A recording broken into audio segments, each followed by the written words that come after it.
Olá, muito boa noite para todo mundo. Para conduzir a boiada, vencer a estrada e chegar no pé da mantiqueira a tempo de fazer a negociada da zebuzada na feira, a comitiva marchadeira do Terra Viva DBA TV saiu da ramada na última madrugada da semana passada. E tendo vencido mais esta jornada, convido agora a companheirada para participar da nossa reunião novidadeira, que começa com a apresentação da prosa brideira do dia. Ainda está longe a hora de vender esta boiada que está sendo engordada, mas com a peonada fazendo o repasse nas invernadas para apartar o gado que está mais adiantado, a gente passa agora a sondar o preço que está sendo falado no mercado futuro, para poder dizer para o companheiro fazendeiro se já compensa fazer negócio antecipado.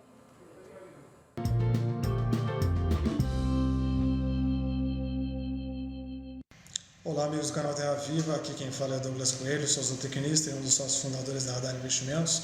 Eu estou aqui para trazer um breve panorama dos mercados de boi gordo e de milho na semana. Bom, pelo lado do boi gordo, essa foi uma semana construtiva para os preços de balcão. Quando a gente olha no mercado físico, a indústria começou a semana com escalas relativamente um pouco mais apertadas após tentarem negociar mais próximo de 300, 305 nas semanas anteriores. Com essas escalas um pouco mais apertadas, houve sim a necessidade de pagar preços mais firmes para preencher as operações. Com isso a gente está vendo mais negócio na casa de 310, 315 no final dessa semana. O ponto que merece destaque também são as vendas de carne no atacado. Apesar de estabilidade na casa ali de 21,50 carcaça casada, a gente teve também um bom fluxo de negócio com a chegada do início do mês, pagamento de salários, ou seja, mesmo com estabilidade de preço, houve fluxo de negócio, a roda girou. Quando a gente olha para o mercado do milho, depois de algumas semanas também de pressão baixista, a gente teve pouca mudança de fundamento, em relação à oferta e à demanda. É esperada uma boa oferta tanto lá nos Estados Unidos quanto aqui no Brasil, mas a demanda parece ter reagido um pouco mais aos níveis de preço. Então a gente está vendo aquela pressão de baixa perder força e o mercado com ligeiras altas recentes. Bom, pessoal, essa mensagem eu gostaria de passar para vocês. Contem com todo o time da Radar Investimentos. Um forte abraço, até a próxima! E com a boiada vencendo a estrada em toada sossegada, a gente aproveita para falar agora, conforme tinha sido prometido, do caso que foi acontecido no mercado dos insumos de maior consumo nas nossas fazendas de gado. Olá pessoal, aqui quem fala é Rodrigo Demundo, eu sou zootecnista e analista de mercado aqui da Scott Consultoria. E hoje eu vim conversar com vocês um pouquinho sobre a relação de troca entre a arroba do boi gordo e a saca de 60 kg de milho.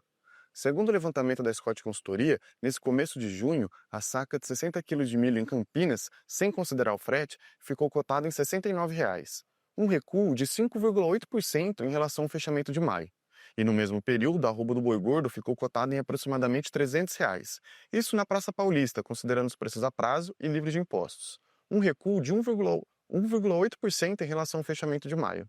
Com isso, com um recuo mais acentuado na cotação do insumo em relação à arroba do boi gordo, a relação de troca para o pecuarista melhorou até o momento de junho. Então, até o momento, 4,3 sacas de milho são compradas com a venda de uma arroba do boi gordo, uma melhora de 4,3% em relação ao fechamento de maio, e uma melhora de 17% em relação ao fechamento de junho de 2024, onde 3,7 sacas de milho eram compradas com uma arroba do boi gordo. E na média dos últimos 12 meses, a relação de troca era de 4 sacas de milhos compradas com uma arroba do boi gordo. Ou seja, no momento atual, a gente está acima dessa média, colocando numa posição favorável para essa troca entre a arroba do boi gordo e a saca de 60 quilos. E no curto prazo, a expectativa é que o mercado de milho permaneça pressionado, principalmente por conta da colheita de segunda safra, que já está em andamento, trazendo expectativas de boa oferta. Contudo, quedas expressivas são limitadas por conta da expectativa de um consumo interno e consumo global bem acentuado. E para o mercado do boi gordo, nesse começo de um mês, a gente já vê os preços reagindo, trazendo boa expectativa para a primeira quinzena de junho por conta de um aumento da demanda. Mas por hoje é só, pessoal. Fico grato pela audiência e até a próxima. Com a licença da companheirada, a gente faz aqui uma parada ligeira. Volta já. Aguarde. Não tem coisa melhor para fazer uma pessoa feliz que trabalhar naquilo que ela sempre quis. Mas é verdade mesmo que para muita gente é complicado deixar de lado a comodidade e a segurança financeira de um emprego numa outra atividade para atender à precisão do seu coração, que sonha com uma ocupação que esteja de acordo com a sua verdadeira vocação. Pois hoje, na nossa sessão Pecuarista em Prosa, que foi criada para valorizar a contribuição das nossas companheiras mulheres da pecuária brasileira, a gente vai conhecer uma engenheira que largou a indústria química para ser fazendeira e encontrar a felicidade vivendo no meio da vacada leiteira. Confira.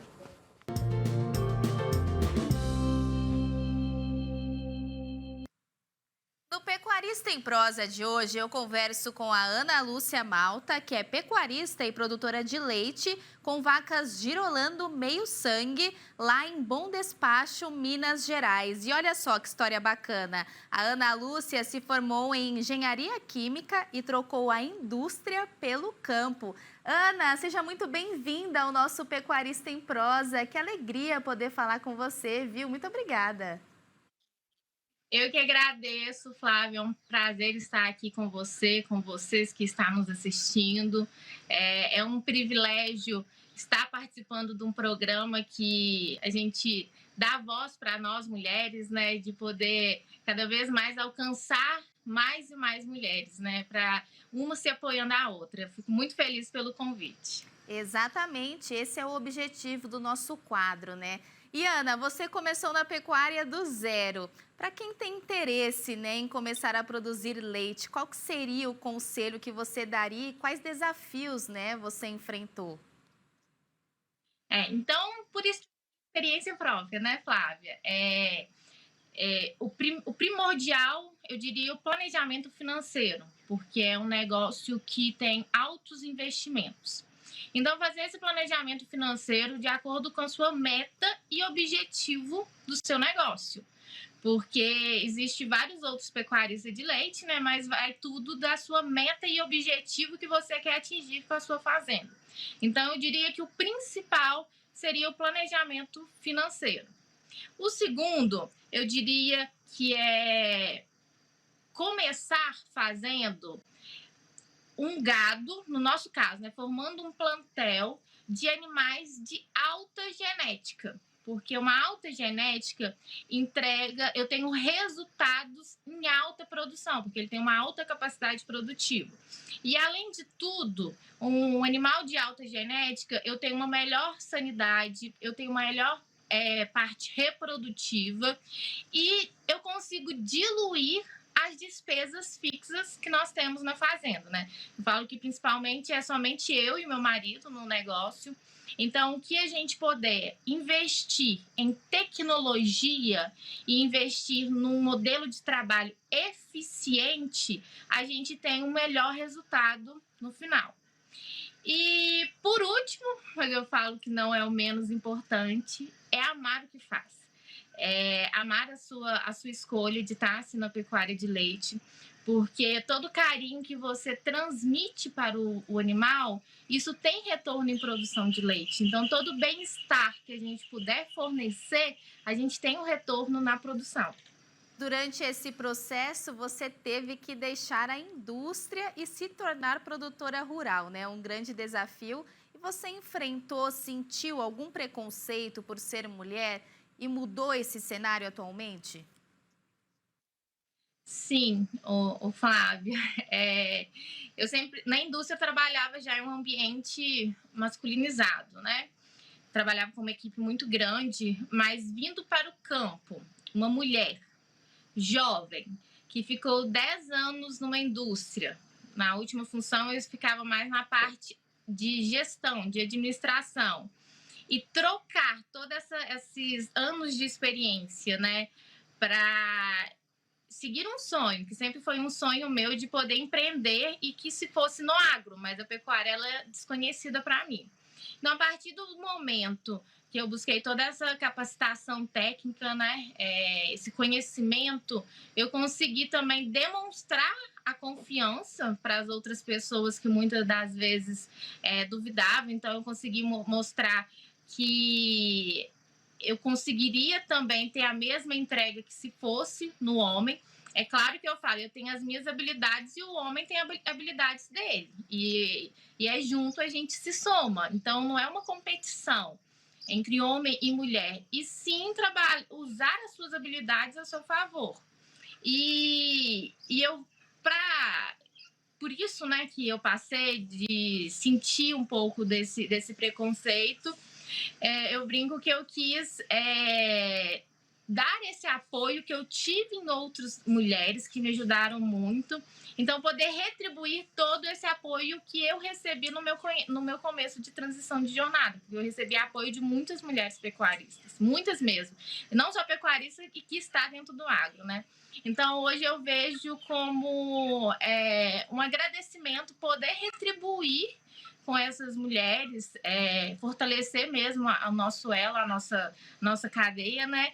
E mostrar mesmo que a gente tem que se orgulhar da nossa história e ser protagonista dela.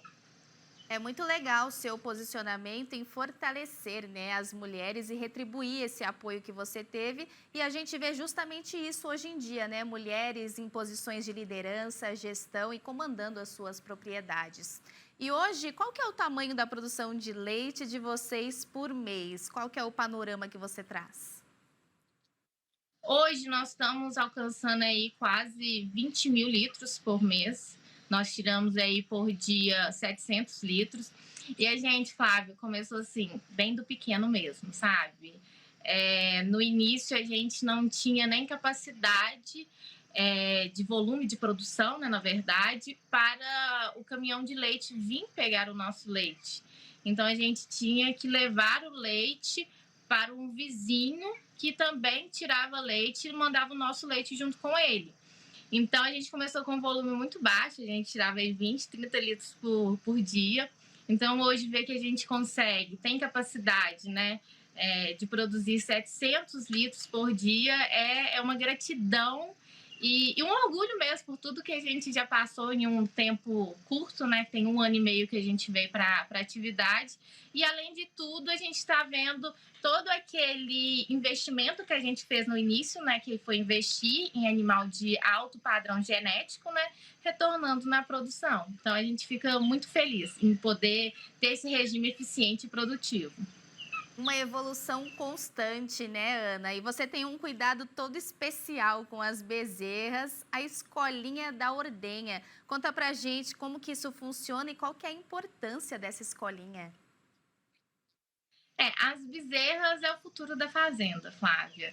Então, a gente é onde a gente deve gastar mesmo a nossa energia, até mesmo porque quando o animal nasce, no primeiro mês de vida, ele tem ele tem um registro fotográfico, uma memória fotográfica daquele primeiro mês de vida que ele leva por toda a sua vida adulta. Então, por exemplo, se eu trato uma bezerra onde eu dou carinho, cuidado, uma alimentação e água disponível. Então, tem a prática da massagem, onde a gente tem um contato bem direto com o animal. Então, isso gera uma confiança no animal. O animal se sente seguro e esse registro ele vai levar para a vida adulta. E aí, quando ele leva esse registro para a vida adulta, nós temos animais mais dóceis, temos animais que, sendo mais dócil, impacta na produção de leite, porque o hormônio ele interfere muito na produção de leite. Então, todo esse cuidado que a gente até fala, essa massagem, que já comprovado cientificamente, é um retorno que a gente tem para toda a vida adulta do animal.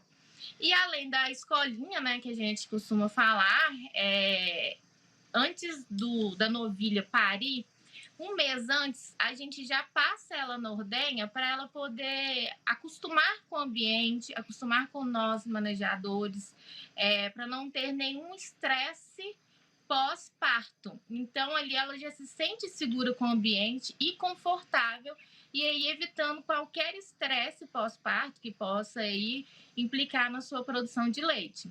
E esse é um grande exemplo, né, de bem-estar animal que você trouxe para a gente. E para o futuro, né, quais são os próximos objetivos que você pode adiantar para a gente aí da sua propriedade? Quais são os planos que vocês têm? A gente tem planos aí a pequeno e a longo prazo, né? A gente sempre preza aí pela qualidade do animal, o bem-estar animal, a qualidade do leite que chega até as nossas mesas, né? Então, é seguir um modelo de trabalho que seja sustentável, que seja economicamente viável, que seja rentável e que a gente possa, de alguma maneira, também ajudar a nossa comunidade que está em torno, né? Então, pensando em questões de animal, a gente tem aí um planejamento. Hoje o nosso manejo ele é semi-intensivo, então a gente tem um planejamento para fazer um compost, onde que é os galpões, né, que tem toda a ventilação, então tem a questão da água para poder refrescar, né? Então a gente pensa em ampliar a nossa produção, mas sempre seguindo os pilares e premissas desde o início do nosso negócio, que é eficiente e uma genética de alta qualidade, mantendo o bem-estar animal e a qualidade do leite que chega até as nossas mesas. E tenho certeza, Ana, que vocês vão ter sucesso nos seus objetivos, porque vocês realizam um trabalho de excelência em prol da nossa pecuária leiteira. E tenho certeza que a sua história também motivou aí diversas mulheres pelo Brasil para seguir atrás dos seus sonhos e dos seus objetivos e ter também a sua propriedade de sucesso, assim como você conseguiu. Muito obrigada pela sua participação aqui hoje no nosso Pecuarista em Prosa. Foi uma alegria poder falar com você, viu? Volte sempre. Eu que agradeço o convite, Flávia, e eu gostaria de convidar também quem está nos assistindo, vocês também, né, para estar seguindo a minha página no Instagram, que o meu perfil é @AnaSilvaMalta. É uma forma de poder conectar com quem está distante, né? Porque a nossa rotina fica tão aqui no campo, então é de conectar, de poder incentivar outras mulheres, mostrar como que é a realidade de um produtor de leite, né? De uma pecuarista, e aí romper qualquer preconceitos e julgamentos. Então é um convite que eu faço a todos vocês para nos acompanhar. Convite feito, e o canal Terra Viva apoia e segue o trabalho de vocês. Muito obrigada novamente. E esse foi o nosso Pecuarista em Prosa de hoje. Até o nosso próximo encontro. E veja a seguir, ainda é cedo para fazer comemoração, mas estes dias derradeiros foram de grande aliviação para os companheiros e companheiras boiadeiros brasileiros, porque com a virada do calendário acabou o tempo feio no mercado pecuário. O carretão finalmente fez o devorteio e a nossa praça boiadeira já está outra vez embicada no rumo de subida da ribanceira. A gente volta já, aguarde. Com um tanto de comprador interessado assuntando na cerca o gado que já foi engordado, o jeito agora é tirar esta hora para passar uma vista no mercado boiadeiro e saber por quanto de dinheiro o marroeiro está sendo negociado.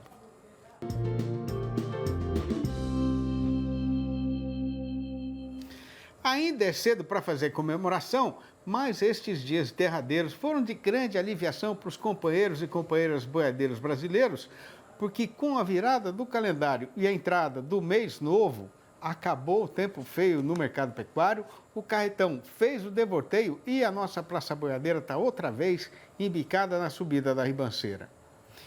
E o que está deixando todo mundo abismado é a ligeireza com que o vento está mudando de lado, como ficou bem demonstrado aqui no estado de São Paulo, que serve de referência para o país inteiro, né? Caso a amiga pecuarista ainda não tenha sabedência disso, o que aconteceu foi que, ao longo de maio, o boi paulista sofreu uma desvalorização de R$16. Mas só de segunda a sexta-feira desta semana, abrideira de junho, a arroba já subiu R$8. O que quer dizer que nestes preços atuais ainda cabe muito mais, né? Porque a virada de ciclo da nossa atividade está só começada. A primeira parte desta conjuminação subideira é uma recuperação até inesperada do consumo aqui no nosso próprio terreiro, antes ainda do pagamento do salário ao trabalhador brasileiro. A melhora do movimento já provocou o aumento nos preços da carne com osso no atacado, conforme já foi falado aqui, e não demora para chegar nos outros pedaços do mercado.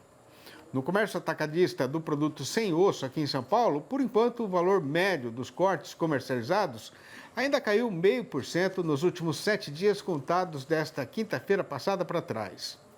Já no setor varejista, o Paraná registrou um aumento de 0,6%. Nas Minas Gerais, o caso foi de estabilidade, enquanto Rio de Janeiro e São Paulo tiveram queda de 0,3%. E a SECEX, que é a Secretaria de Comércio Exterior do Ministério do Desenvolvimento, confirmou que este foi o melhor mês de maio da história do setor exportador, com os embarques somando 218.100 toneladas. A média diária chegou a 10.300 toneladas, com um crescimento de 2,9% em relação ao período correspondente do ano passado. No balanço do dia da Scott Consultoria, foram apuradas mudanças nas cotações em 11 das 32 regiões consultadas em todo o Brasil. Em todas estas praças, a arroba subiu. A lista das arribadas foi ponteada pelo oeste do Rio Grande do Sul, onde a alta foi geral, com o boi passando para R$ 10,90 o quilo vivo, o que corresponde a R$ 327 por arroba, a prazo e ainda para descontar o fundo rural. A vaca pulou para R$ 9,80 o quilo ou R$ 294 por arroba.